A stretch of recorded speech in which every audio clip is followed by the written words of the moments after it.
রেজাউল করিম রনি, খুব গুরুত্বপূর্ণ কয়েকটি বিষয় এসেছে। নূর যেটা বললেন যে এই যে বিভাজন, এটা কল্পনায় ছিল না, কিন্তু আমরা জানি যে এখানে যারা গিয়েছিল তাদের নিজেদের কিছু না কিছু এজেন্ডা ছিল। সেই সময়টাই সবচেয়ে যেটা সামনে ছিল সেটা হচ্ছে যে ফ্যাসিস্ট রিজিমের পতন। তো এখন এই যে বিভাজন, এটা তো আবার আমাদের জন্য ক্ষতিকর। কি হতে পারে এই সংশয় থেকে আসলে উত্তরণের উপায় কি? দেখেন, একটা সরকারের জন্য গুরুত্বপূর্ণ হলো তার যে লেজিটিমেসি, তার যে বৈধতা, সেইটা টিকে থাকে হইল ট্রাস্টের উপরে, বিশ্বাসের উপরে মানুষের। সেই বিশ্বাসটা ধরেন আমি ভোট দিয়ে করেন বা সম্মতি দিয়ে করেন। আর এই সরকারটা তো একটা একটা এক্সট্রা কনস্টিটিউশনাল সরকার, একটা ডিফারেন্ট পরিস্থিতিতে আসছে, এটা কোনো স্বাভাবিক অবস্থার মধ্যে দিয়ে আসে নাই। সো অভ্যুত্থানে সম্মিলিত শক্তির বিশ্বাসী হইল এই সরকারের টিকে থাকার ম্যান্ডেট, যদি ম্যান্ডেটের কথা বলেন। এবং এই সরকারের ম্যান্ডেট নিয়ে যে প্রশ্নটা উঠে, এই সরকার আসলে ওই অর্থে তো ক্ষমতায়ও নাই, তারা দায়িত্বে আছে।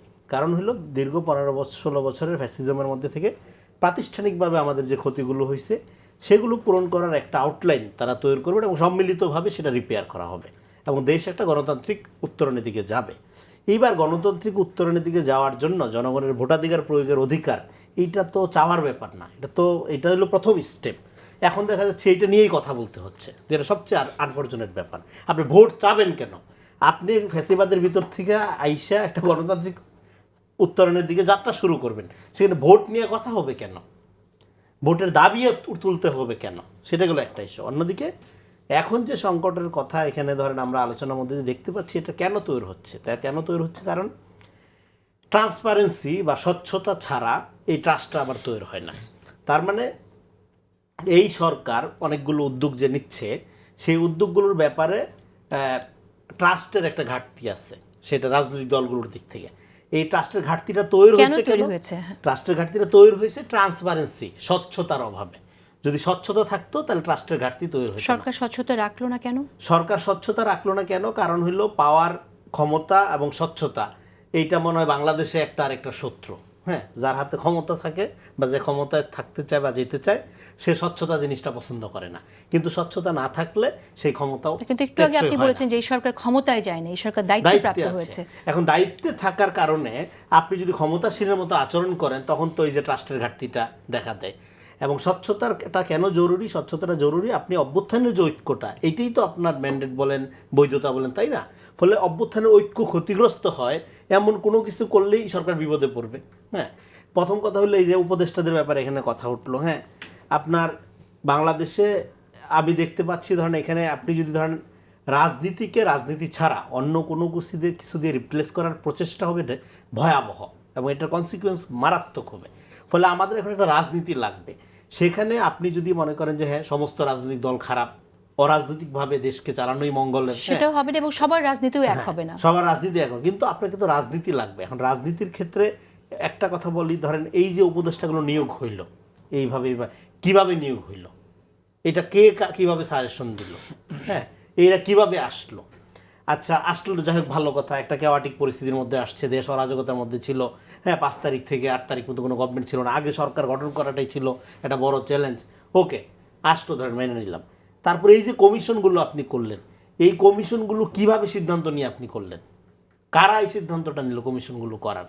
আচ্ছা, কমিশনগুলো করলেন আপনি, অনেকগুলো ভালো ভালো দরকারি কমিশন আছে এর মধ্যে, এটা কোনো সন্দেহ নেই। বাংলাদেশ একটা কৃষি প্রধান দেশ, এখানে কৃষকরা কিভাবে নির্যাতিত, এটা কত দশকের পর দশক ধরে কৃষকরা নির্যাতিত। একটা কৃষকদের সমস্যার কোনো শেষ নেই। এবং কৃষকদের ধ্বংস করে দিয়ে দেশকে পার্শ্ববর্তী দেশের বাজার বানানো হয়েছে। আপনার কৃষি না বাঁচলে, কৃষক না বাঁচলে দেশ বাঁচবে কী হবে? কৃষি সংস্কার নিয়ে তো কোনো কথাই নেই। সবার আগে দরকার ছিল কৃষি সংস্কার কমিশন। কৃষি সংস্কার কমিশন, কৃষি নিয়ে কোনো আলাপই নাই এখনো পর্যন্ত। আপনি কতগুলো কমিশন করছেন, এর মধ্যে অনেক দরকারি কমিশন আছে। তার মানে কি? তার মানে আপনি ক্ষমতা, রাজনীতি, স্বচ্ছতা এবং জনবান্ধব, জনগণের দিক থেকে যে দেশ পরিচালনা করা, রাষ্ট্র পরিচালনা করা, এগুলো একটা ঘাটতি ফর্ম দ্য ভেরি বিগিনিং তৈরি হয়েছে, যে কারণে এখন যত দিন যাচ্ছে তত কেওয়াটিক অবস্থা। হ্যাঁ, অভ্যুত্থানের পরে একটা দেশ খুব সুন্দর, হ্যাঁ, সুইজারল্যান্ডের মতো চলবে, এটাকে আমরা আশাও করি না। এটা কেওয়াটিক কন্ডিশন থাকবে, কিন্তু সেই কেওয়াটিক কন্ডিশনটা কি, ধরেন আপনার সেই কেওয়াটিক কন্ডিশনের সুযোগে আপনি যদি মনে করেন, ধরেন একটা উদাহরণ দিই, যে বিএনপি চাঁদাবাজ টেম্পো স্ট্যান্ড দখল করে, তো বিএনপি তো বহিষ্কার করতেছে প্রচুর হাজার হাজার নেতাকর্মীকে। এবার এই যে বহিষ্কার করতেছে, এই যে বিএনপি চাঁদাবাজি করতেছে, সরকার কয়টারে অ্যারেস্ট করছে? বিএনপি খারাপ, চাঁদাবাজ ভালো কথা, তো আপনি অ্যারেস্ট করতেছেন না কেন? আপনি অ্যারেস্ট করেন, এরপরে যদি বিএনপি বাধা দেয় তারপরে তৈরি হবে। তাইলে এদিক দিয়ে আওয়ামী লীগ খারাপ, সেটা জনগণ রায় দিছে। এবার বিএনপি খারাপ, জামাত খারাপ, হ্যাঁ, এনসিপি খারাপ, অমুক খারাপ, ফলে টোটাল রাজনীতির ব্যাপারে হ্যাঁ জনগণকে একটা মানে বিরাজনীতিকরণ একটা আপনার মেসেজ দেওয়ার একটা প্রক্রিয়া নানাভাবে কিন্তু আপনার যদি কেউ খুঁজে পায় তাতে অবাক হওয়ার কিছু নাই। ফলে আপনার যেখানে রাজনীতি লাগবে, আমাদের রাজনীতি বিকশিত হইতে হবে। দেখেন 15 বছরে ফ্যাসিবাদকে একটা রাজনীতি মনে করা হয়েছিল বাংলাদেশে, আওয়ামী লীগ, সেটা ছিল সবচেয়ে দুঃখজনক ব্যাপার। সেখানে এই জন্য একটা নাগরিক ভিত্তিক রাষ্ট্রের কথা আমরা বলি। সেখানে আপনি যদি রাজনীতিকে আন্ডারমাইন করেন, রাজনীতি বিকাশের সুযোগগুলোকে নানা রকম আমলাতান্ত্রিক জটিলতার মধ্যে আইনা আটকান, তাহলে তো আপনার এনআরকি থামবে না।